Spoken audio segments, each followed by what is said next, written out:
اعوذ باللہ من الشیطان الرجیم بسم اللہ الرحمن الرحیم۔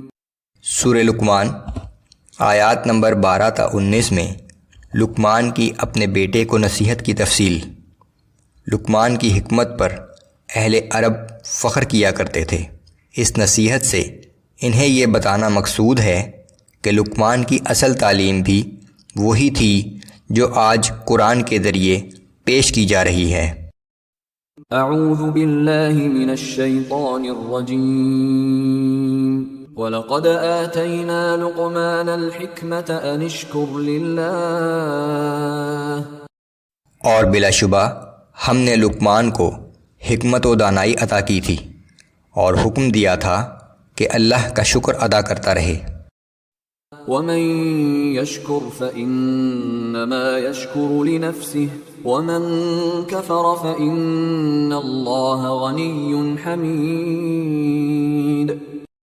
اور جو شخص اللہ کا شکر ادا کرتا ہے تو اپنے ہی فائدے کے لیے کرتا ہے، اور جو ناشکری کرتا ہے تو اللہ بندوں کے شکر سے بے نیاز ہے اور صرف وہی لائق حمد و ثنا ہے۔ وَإِذْ قَالَ لُقْمَانُ لِابْنِهِ وَهُوَ يَعِظُهُ يَا بُنَيَّ لَا تُشْرِكْ بِاللَّهِ إِنَّ الشِّرْكَ لَظُلْمٌ عَظِيمٌ۔ اور وہ وقت قابل ذکر ہے جب لقمان نے اپنے بیٹے کو نصیحت کرتے ہوئے کہا تھا کہ اے میرے بیٹے، اللہ کے ساتھ کسی کو شریک نہ ٹھہرانا، بلا شبہ شرک کرنا بہت ہی بڑا ظلم اور گناہ عظیم ہے۔ وَوَصَّيْنَا الْإِنسَانَ بِوَالِدَيْهِ، اور ہم نے انسان کو اس کے والدین کے بارے میں حسن سلوک کی تاکید کی ہے۔ لقمان نے بیٹے سے اپنے حقوق کے بارے میں کوئی مطالبہ کرنا مناسب نہ سمجھا، لیکن اللہ نے والدین کے بارے میں یہاں اپنا حکم یاد دلا کر اس نصیحت کو مکمل بنا دیا۔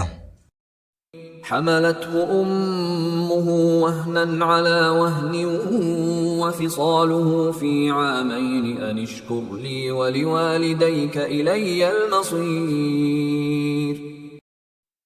اس کی ماں نے ضعف پر ضعف برداشت کرتے ہوئے اس کو پیٹ میں رکھا اور 2 سال اس کو دودھ چھوٹنے میں لگے۔ اس لیے اے انسان، تو میرا اور اپنے والدین کا شکر گزار بن کر رہ، اور یاد رکھ کہ بالآخر تجھے میرے ہی پاس واپس لوٹ کر آنا ہے۔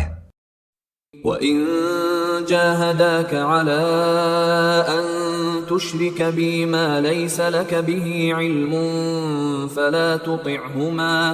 فَلَا تُطِعْهُمَا وَصَاحِبْهُمَا فِي الدُّنْيَا مَعْرُوفًا وَاتَّبِعْ سَبِيلَ مَنْ أَنَابَ إِلَيَّ۔ اور اگر وہ دونوں تجھے اس بات پر مجبور کریں کہ تو میرے ساتھ کسی ایسی چیز کو شریک ٹھہرا کہ جس کے معبود ہونے کا تجھے علم نہیں، تو ان کا کہنا نہ مان، مگر دنیا میں ان کے ساتھ اچھا سلوک کرتا رہ، اور اس شخص کی پیروی کر جس نے میری طرف رجوع کیا ہو۔ ثم إلي مرجعكم فأنبئكم بما كنتم تعملون۔ پھر تم سب کو لوٹ کر میری طرف ہی آنا ہے، سو میں تمہیں ان کاموں کی حقیقت بتا دوں گا جو تم کرتے رہے ہو۔ یا بنی انہا ان تک مثقال حبۃ من خردل فتکن فی صخرة او فی السماوات او فی الارض یأت بها اللہ۔ اور لقمان نے نصیحت کرتے ہوئے کہا تھا کہ اے میرے بیٹے، اگر کوئی عمل رائی کے دانے کے برابر بھی ہو، پھر خواہ وہ کسی پتھر کے اندر ہو یا آسمانوں میں ہو یا زمین میں، تو اللہ اس کو بھی قیامت کے دن لا حاضر کرے گا۔ ان اللہ لطیف خبیر۔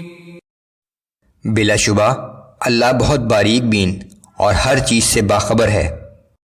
يا بني أقم الصلاة وأمر بالمعروف وانه عن المنكر واصبر على ما أصابك إن ذلك من عزم الأمور۔ اے میرے بیٹے، نماز قائم کر، لوگوں کو اچھے کاموں کا حکم دے اور برے کاموں سے منع کر، اور اس دوران جو تکلیف تجھے پہنچے اس پر صبر کر، بے شک یہ بڑے عزم و ہمت کے کام ہیں۔ ولا تصعر خدك للناس ولا تمش في الأرض مرحا، اور لوگوں سے تحقیر آمیز برتاؤ نہ کر اور نہ زمین میں متکبرانہ انداز میں چلا کر۔